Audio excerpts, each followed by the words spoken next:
재미나는 이야기 하나 말씀 시작합니다. 초등학교 3학년 교실에서 선생님이 아이들에게 사자성어를 가르치고 계셨습니다. 그날의 사자성어는 고성방가였었습니다. 뭐라고요? 고성방가. 대답자에 주셔서 감사합니다. 선생님이 설명하는 겁니다. 길에서 오래 서 계시는 것을 보라고 보니 아이들이 고성방가를 알 리가 있겠습니까? 선생님이 설명하는 걸 계속해서 술 먹고 너희를 길거리에서 오래 서 계시는 것 같이 뭐라고 그래 잘 생각해봐. 아이들이 알 리가 없잖아요. 마지막 자를 감자야 가자. 잘 생각해봐. 한참 있다 저쪽 있는 아이가 손을 들고 선생님 그러는 거예요. 그래서 하는 아이가 선생님 이거 아는 건가? 이럴 수가 아닙니까?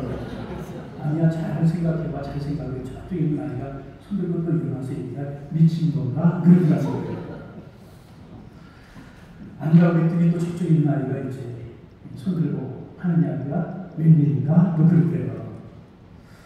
이 앞에 있는 아이가 마지막으로 대답하는데 이 말이 마음속에 좀 걸렸어요. 선생님 일어나더니 하는 이야기가 아빠인가? 이 아이의 이 머릿속에는 아빠 그러면 술 먹고 집에 가서 행패들이 아빠로 가득히 되어 있었습니다. 그래서 고래고래 소리는 게 뭐야? 그랬더니 아빠가 생각이 났다. 여러분, 답다는 게 굉장히 중요합니다. 목사는 목사다고 했고요. 성도는 성도다워야 되는 것입니다. 장로님들이 인식하시면서 장로님들은 장로님들 다우셔야 되는 것이고요. 권사님들은 권사님 다우고요. 한수입자는 한수입자 다워야 되는 것입니다. 답다는 게 굉장히 중요한 것입니다. 우리가 성경에서 더 이상 한 사람을 좀 우리가 생각해 보려고 하는데 이스라엘의 역사를 좀 공부해야 될 것 같습니다. 다윗이 왕이 되었어요. 왕이 되고 나니까 너무 하나님의 은혜가 감사한 거예요. 베들레헴의 목동이었었던 다윗이 이스라엘의 왕이 되었잖아요. 얼마나 하나님의 은혜가 감사한 것입니까? 더더욱 감사한 것은 나라가 평정이 되었고 안정이 되어서 백향목궁에 거하는 것입니다. 마음이 하나님 앞에 죄송했어요. 나는 하나님의 은혜를 주셔서 왕이 되고 이렇게 백향목궁에 거하는데 하나님의 이름이 저 발리인데 한쪽편에 방치되어 있구나 생각하면서 그 여호와의 언약궤를 자기 성으로 모셔오고 싶은 생각이 들었습니다. 하나님께서 모셔오라고 한 것도 아니고요. 하나님의 은혜를 생각하니까 너무나 큰데 하나님의 임재의 상징이었던 여호와의 언약궤가 발레이다라고 한 한쪽에 방치되어 있는 것이 너무너무 다윗이 마음이 아팠다는 거죠. 그러면 이 언약궤가 왜 발레이다라고 하는 것이 방치되게 되었을까? 우리가 이스라엘 역사를 알지 않습니까? 사사시대 때 백성들의 마음이 하나님께로 떠났어요. 그러자 나라에 힘이 길어진 거예요. 그러자 블레셋이 침공을 했어요. 이스라엘과 블레셋이 전쟁이 벌어지게 되는데 전쟁이 되면 자꾸 이스라엘 백성들이 지게 되는 거예요. 그런 장로들이 모여서 하나님께로 좀 말하다가 여호와의 임재의 상징이었던 여호와의 언약궤를 모시고 나면 어떻게 했느냐. 그 여호와의 언약궤를 모시고 나갑니다. 여러분 기억하셔야 됩니다. 여호와의 언약궤는 부적이 아니라는 것입니다.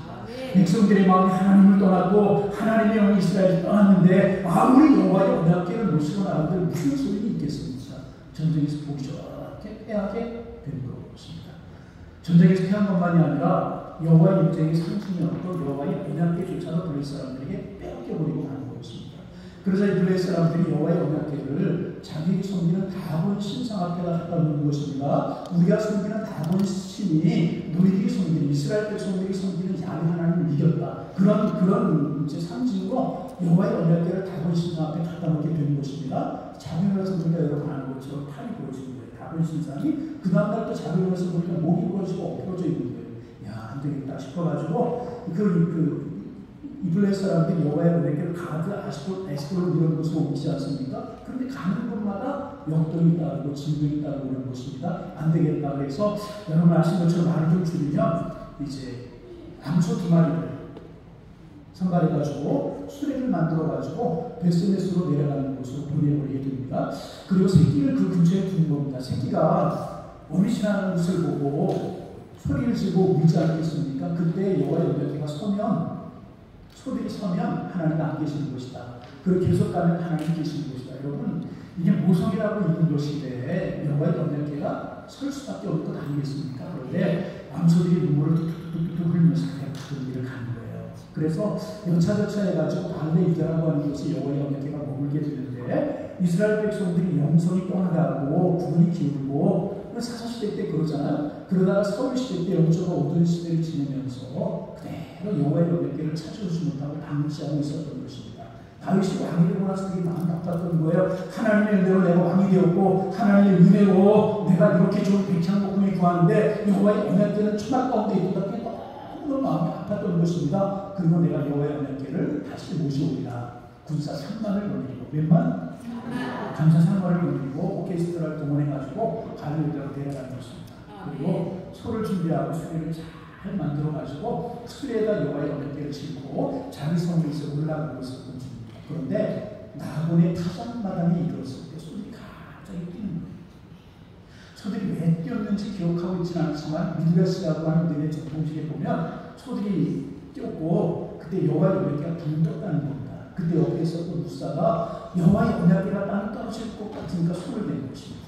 여러분 어떻게 생각하면 당연하잖아요. 존귀하게 여김을 받아들인 여호와의 언약궤가 땅에 떨어질 그런 사건이 생긴 거 아니겠습니까? 그러다 무사가 손을 대고 말았어요. 그런데 무사가 그 자리에서 죽었습니다. 정계에 보면 하나님이 무사를 치셨다. 역대기에 보면 하나님께서 무사를 찢으셨다. 그렇게 기록하고 있습니다. 아름다운 일입니다. 좋은 일입니다. 그리고 하나님의 영광을 위해서 하는 일인데 이 일을 위해서 사람이 죽고 말았다는 것입니다. 왜 그랬을까 하는 것입니다. 한번 따라서 해볼까요? 하나님의 일은 사모님들이 안 하시는 것 같은데 하나님의 일은 하나님의 식대로 해야 합니다. 하나님의 식대로 해야 됩니다. 무슨 이야기인가? 레위기에 보면 여호와의 언약궤는 제사장들이 어깨에 메고 있었어요. 하나님의 율법을 전하고 있었다는 거죠. 그런데 영적으로 험난한 사사시대를 겪고 사울시대를 겪으면서 다 잊어버린 거예요. 하나님의 일은 하나님의 식대로 해야 되고 제사장은 아무리 편리해도 수레에 싣는 것이 아니고 아무리 빨라도 수레에 싣고 가서는 안 되는 것이었었고 제사장들이 반드시 어깨에 매야 됐어야 되는 것인데 사사시대를 지내고 사울시대를 지내지 영적 고도시다 보니까 이렇게 가르쳐 주셔서 갔다는 것입니다. 여러분 수레에 싣는 거 얼마나 편하겠어요. 얼마나 빠르겠어요. 그러나 기억하셔야 됩니다. 하나님의 일이요 하나님의 식대로 해야 되는 것이다. 여러분 인증받으시는 분들 인증하고 나서 꼭 기억하실 것이 있어요. 하나님의 일은 하나님의 식대로 해야 되는 것이다. 빠른 게 좋은 것이 아니고요. 편리한 것이 아니고요. 하나님의 사람들은 하나님의 말씀을 소중히 여기고요. 하나님의 식대로 해야 된다는 사실을 기억해야 되는 것입니다. 오늘 우리의 예수 있어서 하나님의 식이라고 하는 것이 뭔가 여러 가지 이야기를 할 수 있지만 한 가지 이야기 하려고요. 하나님의 일은요 믿음으로 해야 되는 것입니다. 하나님의 일은 믿음으로 해야 되는 거예요. 하나님의 일을 하면서 믿음으로 하지 않고 내 욕심과 내 고집으로 내 아식으로 내 식으로 하려고 할 때가 참 많다는 것입니다. 아닙니다. 하나님의 일은요 믿음으로 해야 되는 것입니다. 덕구 우리가 좀 재미난 이야기를 할게요. 어느 교회에 교회가 있고 어느 마을에 술집이 있었다. 들으시냐는 거예요. 교회가 있고 술집이 있으니까 이 술집이 풍기만 해가지고 교회가 견딜 수가 없는 거예요. 시도 때도 없이 시끄럽고 소리 지르고 술 먹는 사람들이 교회로 뛰어들어오고 그러니까 교인들이 자연스럽게 누가 시킨 것이 아니고 기도하기 시작했다. 하나님 저 술집 좀 없애주세요. 술집 좀 없애주세요. 그렇게 기도해요. 근데 어느 날 불이 나가지고 술집이 다 타버린 거예요. 술집이 망하게 생겼잖아요.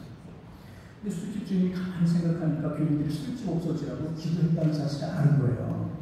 고소를 했답니다. 저 교회 때문에 술집이 망했습니다. 교회가 불어내야 됩니다. 재판장이 가만히 사인을 보니까 이상한 뒤에 술집 대표를 부르고 이제 교회 대표를 불렀대요. 먼저 술집 그 교회 대표를 불렀대요. 당신들이 교회 없어지기 위해서 기도했습니까? 기도했죠. 당신이 기도했어요. 술집이 없어졌다고 하는데 정말 당신들이 기도해 술집이 없어진 거 맞습니까? 그랬더니 이제 교회 대표가 하는 이야기 재판장님 우리가 기도했다고 술집이 없어지게 하겠습니까? 그러더라고요. 술집 사람 주인에게 아니 교회는 기도해 술집이 없어진 거 아니라고 그러는데 왜 당신들은 교회가 기도해 술집이 없어진 거라고 그랬더니 술집 대표가 하는 이야기가 아니라고 저분들이 틀림없이 기도해서 교회가 틀림없이 술집이 없어지라고 기도해서 우리나라 술집이 없어진 거라고. 가만히 들으니까 이상하거든요. 술집 대표는 교회가 기도해서 없어졌다. 교회 대표는 아니라고. 근데 뭐라고 판결했냐면 술집 대표가 이렇게 이야기했대요. 내가 가만히 보니까 당신이 교인들보다 믿음이 훨씬 더 좋으니까 그 믿음 가지고 장사하면 더 잘 될 것 같으니까 귀신을 장사다. 그랬다. 여러분, 우리 모이는 우리들 중에서 하나님의 살아계심을 믿지 못하고 예수 그리스도가 우리의 구주가 되심을 믿지 못하는 사람이 어디 있겠습니까? 여러분, 다 우리는 믿음이 있어요. 신앙이 있어요. 그런데 이 믿음 속에 감추어진 불신이 쓰고 있다가 어느 순간인가 불신이 고개를 들고 나올 때가 있다는 것입니다. 그때 보면 언제 믿음이 있었느냐, 언제 신앙이 있었느냐, 언제 내가 하나님을 믿는 사람이었느냐, 언제 내가 말씀이 있었던 사람이냐. 하나님의 시기 아니고 믿음의 시기 아니고요, 세상 방식으로 할 때가 참 많다는 것입니다. 기억하시기 바랍니다. 하나님의 시기는 하나님의 시기대로 해야 되는 것입니다. 하나님의 시기 무엇입니까? 하나님의 말씀이고요. 말씀을 따르는 것이 믿음이라는 것입니다. 믿음으로 하는 여러분들의 시기를, 임직자들의 시기를 주님의 이름으로 축원합니다. 믿음으로 해야 됩니다. 다윗이 너무너무 놀란 거예요. 여호와의 언약궤를 옮겨가다가 이 사람이 죽은 거예요. 너무너무 놀래가지고 여호와의 언약궤 그냥 방치해 두고 자기 성으로 올라가게 됩니다. 그런데 이 여호와의 언약궤가 사람이 죽었잖아. 누구도 그 여호와의 언약궤를 가까이 하지 않으려고 하는 거예요. 제사장, 선지자들도 가까이 하려고 하지 않고, 믿음 있다는 사람들 가까이 하려고 하지 않고, 아무도 이 여호와의 언약궤를 가까이 하려고 하지 않았던 것입니다. 존귀하게 여김을 받아야 되는, 정말 거룩하게 여김을 받아야 되는 여호와의 언약궤가 길에 남게 생겼다는 것입니다. 믿음 있다, 신앙 있다 말하지만 정말 거룩한 부담을 짊어져야 되는데 상당히 낯선 사람이 많지않은 세계가 되고 나왔다. 그때 여러분, 낯선 사람이 오벳에돔이라는 사람. 누구라고요? 이름이 쉽지 않은 그런 오벳에돔이라고 하는 사람이 나섰어요. 그리고 자기의 집으로 여호와의 언약궤를 옮겨. 미드라스라고 하는 곳에 보면요, 자기 집으로 여호와의 언약궤를 옮겨가면서 울면서 옮겨갔대요. 자기가 죽을까봐 가족들이 사게 죽을까 그런 것이 아니라 하나님, 내가 무엇이간데, 우리 집이 무엇이간데 나와 같은 사람인데 우리 집과 같은 곳에 여호와의 임재의 성신이었던 여호와의 언약궤를 모시게 하십니까? 나는 지금 죽어도 여한이 없고요, 여호와의 언약궤를 모신다는 이 사실 자체가 은혜입니다. 눈물로 여호와의 언약궤를 모시고 갔다. 그것을 보시고 하나님께서요, 오베드돔의 집에 복을 주셨다는 겁니다. 여러분, 믿음이 무엇이고 신앙이 무엇입니까? 정말 내가 부담을 져야 될 때, 거룩한 부담을 져야 될 때, 거룩한 부담을 져야 될 때, 거룩한 부담을 지려고 하는 사람들이 많지 않은 세대가 살아가고 있다는 것입니다. 저는 저희 교회 어디 가면 자랑을 하는데요, 참 저희 교회 교인들이 참 너무너무 고맙습니다. 저희 교회가 교회 건축을 하고 이제 헌당을 하고 그랬는데, 교회 건축을 할 때 참 어려웠어요. 어차피 소속에서 어려웠는데 2년 반 정도 걸렸어요. 보통 교회는요, 건축을 한다고 하면 성도들이 준다고 해요.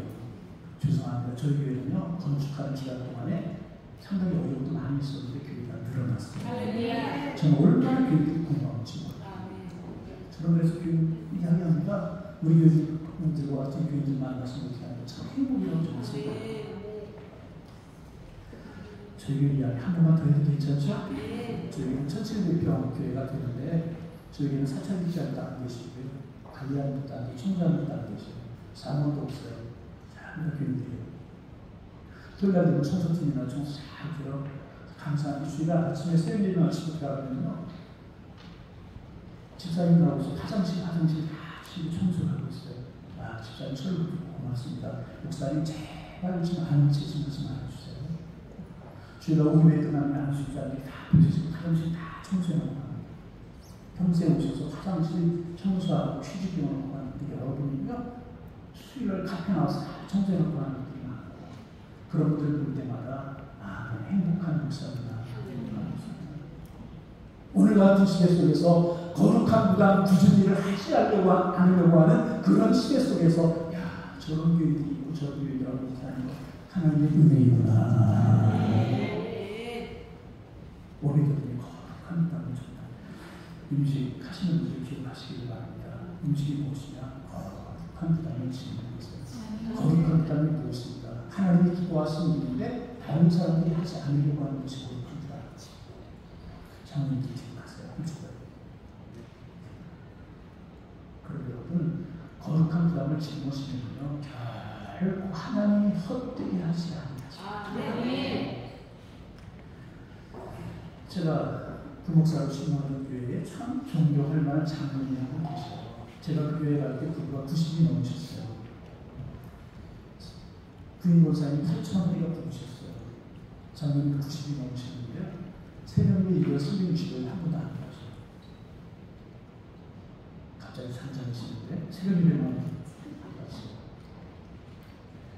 새벽 예배가 1일 22번 있어요. 5시, 6시. 한 번도 새벽 예배 빠지시는 분이 없어요. 그뿐만 아니라 주일날 1일, 2일, 3부 예배, 저녁 예배까지 5번, 6번 예배가 있는데 한 번도 안 하시죠. 그 교회가 상당히 규모입니다. 제가 있을 때 3,000명, 그 교회 5,000명까지, 5,000명까지 그런 교회인데 그 교회가 그만큼 되기까지 한 곳의 절반을 동원하신 분들을 찾습니다. 하나님은 그 가족에 복을 주시는데요. 자녀들이 누구나 하나는 다 있어요. 큰아들이 임원과 박사라고 해가지고요. 여기서 성모병원과 결혼하십니다. 이나대 병원 원장하시고 둘째 아들은 KT 사장하고 기임하고 그 가정의 손주를 따져내려면 여러분 의사 그리고 법조인이 얼마나 많은지 하나님 앞에 이렇게 거룩한 기도를 지는 것이자 하나님이 복을 주시더라. 장수의 복을 주셨어요. 첫째는 99세 104세를 기도하셨어요. 저는 그 교회 가서 금강원 예언을 봤어요. 금강원이 뭔지 아세요? 결혼 70주년 기념이에요. 옛날에는 금강원이 되면 나라님이 상대거든요. 자녀들이 하나도 세상을 먼저 떠나지 않아야 됩니다. 결혼 70주년 놀래지도 않아요. 결혼 70주년 그때가 되니까 조선동에서 취재를 나왔더라고요. 장수의 복을 주셨죠. 자녀의 복을 주셨죠. 물질의 복을 주셨죠. 한 부담을 짊어집니다. 하나님의 복의 복을 더해 주시더라고요. 여러분 거룩한 부담을 짊어지시기를 바랍니다. 하나님 끊임없이 복을 주십니다. 이렇게 오래 견뎌가지고 복이 되었다는 소식을 듣고요. 다시 들었어요. 그리고 사람을 보내었어요. 자기 손으로 다시 여호와께 옮겨드립니다. 그래서 500의 이름의 뜻이 뭐냐 하면 얼굴을 붉게 하는 자, 당신에게 거룩한 자금을 주었다는 것입니다. 여러분 신앙생활은요 듣고 배우는 것보다도 보고 배우는 게 훨씬 더 많습니다. 장로님들, 권사님들, 안수사님들이 거룩한 분을 보이셔야 따라가게 되는 것이다. 다윗이 와서 여호와의 은혜를 자신을 옮겨가는 거예요. 이렇게 거룩한 부담을 거룩한 영향력을 끼치는 여러분들 되시기를 주의 이름으로 축원합니다. 자기상으로 이제 여호와의 은혜가 돌아오는데 다윗이 너무너무 기쁜 거예요. 춤을 다 흥실덩실 추는 거예요. 가시가 내려가는 것도 너무 춤을 추나요? 자, 짧게 말씀드리면 신앙생활을 이렇게 해야 돼요. 신앙생활을 기쁨으로 하고 감사함으로 하고 행복하게 하는 줄로 있습니다. 신앙생활 여러 가지 이유로 행복하게 하지 못할 때가 있어요. 신앙생활 행복하게 하다가도 임직받고 나면 직분자가 되고 나면 신앙생활 행복하지 못한 일생의 경우가 참 많다는 것입니다. 아닙니다. 신앙생활은 기쁨을 행복하게 해야 되는 것입니다. 다윗이 자기 손에 여호와의 은혜가 들어오는 것을 보고 적군을 물리치고 아니었었어요. 부자되는 거 아니었었어요. 그저 여호와의 은혜가 자기 손으로 돌아오는데 하나님을 생각하는 마음으로 하나님을 사랑하는 마음으로 반드시 넘칠 춤을 추셨다는 것입니다. 여러분 신앙생활 행복하게 하시길 바랍니다. 나를 구속하신 주님의 은혜가 감사하고 지옥 백성, 천국 백성 삼아주신 은혜가 감사하고 죽을 수밖에 없는 나를 십자가에 보이러 주님 삼아주신 것이 고맙고 나를 임직자로 세워주신 것이 고맙고 여기까지 와서 주님의 은혜를 생각할 때마다 감사하고 감사하고 감사해서 춤을 추듯 행복하게 신앙생활하고 춤을 추듯 기쁨으로 지금 감당하실 수 있기를 바랍니다. 이것이 신앙이고 이것이 믿음이라. 신앙생활 행복하게 목사도 목회하다 보면 행복하지 못할 때가 있어요. 왜 그럴까 생각하면 다른 사람에게 책임을 묻고 싶죠. 결국 나한테 책임입니다. 교회를 책임한 다른 사람 책임 절대 나한테 책임. 내가 꺾여야 행복할 수 있다. 내가 꺾여야 교회가 행복할 수 있다. 여러분 다니처럼 춤을 추며 기쁨으로 신앙생활하고 기쁨으로 지금 감당하실 수 있기를 바랍니다. 마지막 한 가지 그런데 그 자리에 함께 하지 못했던 사람이 하나가 있어요. 미갈입니다. 미갈이 함께 하지 못하고 창으로 내려가게 됩니다. 그러자 없으리 여기로 비판하는 거죠. 항상 이게 문제예요. 하나 되지 못하고 목회 방침에 하나 되지 못하고 교인들과 하나 되지 못하고 거룩한 부담에 하나 되지 못할 때 들여다볼 때 내 마음속에 원망이 생기고 불평이 생기는 아닙니다. 하나가 되시길 바랍니다. 기쁨으로 하나가 되셔야 돼요. 그 미갈이 어떤 행복하지 못한 자녀가 평생을 살아가는 그런 어려움을 당하잖아요. 여러분 하나가 되고 목사님과 하나가 되고 교인들과 하나가 되고 예배로 하나가 되고 기도가 하나가 되고 은혜를 도와여 주시는 것이 아니라 임시자들 임식하고 나서 오베드의 복을 주시길 바라고 우리 모두가 다 오베드처럼 거룩한 부담을 주고 거룩한 이렇게 얼굴을 붉게 하는 도전을 주는 그런 삶을 사셔서 오베드의 복을 살아갈 수 있는 은혜가 함께 하실 수 있기를 주님의 이름으로 축원합니다. 축원합니다. 하나님 아버지 감사합니다. 우리 평안한 교회가 임직 감사 예배를 드리게 하시니 감사합니다. 하나님 임직자들 세움으로 말미암아 교회가 든든히 서가고 하나님 앞에 영광에게 주님 인도하여 주옵시며 임직자들이 보이될 수 있도록 하나님 축복하여 주옵소서. 오늘 주신 말씀처럼 하나님의 식대로 하게 하시고 거룩한 부담을 짊어지게 하시며 행복하게 신앙생활하며 행복하게 삶을 감당할 수 있는 우리 모두 임직자들 다 될 수 있도록 하나님 축복하여 주옵소서. 오베드의 복을 누리며 살아갈 수 있도록 주께서 함께하여 주옵소서. 예수님의 이름으로 기도하옵나이다.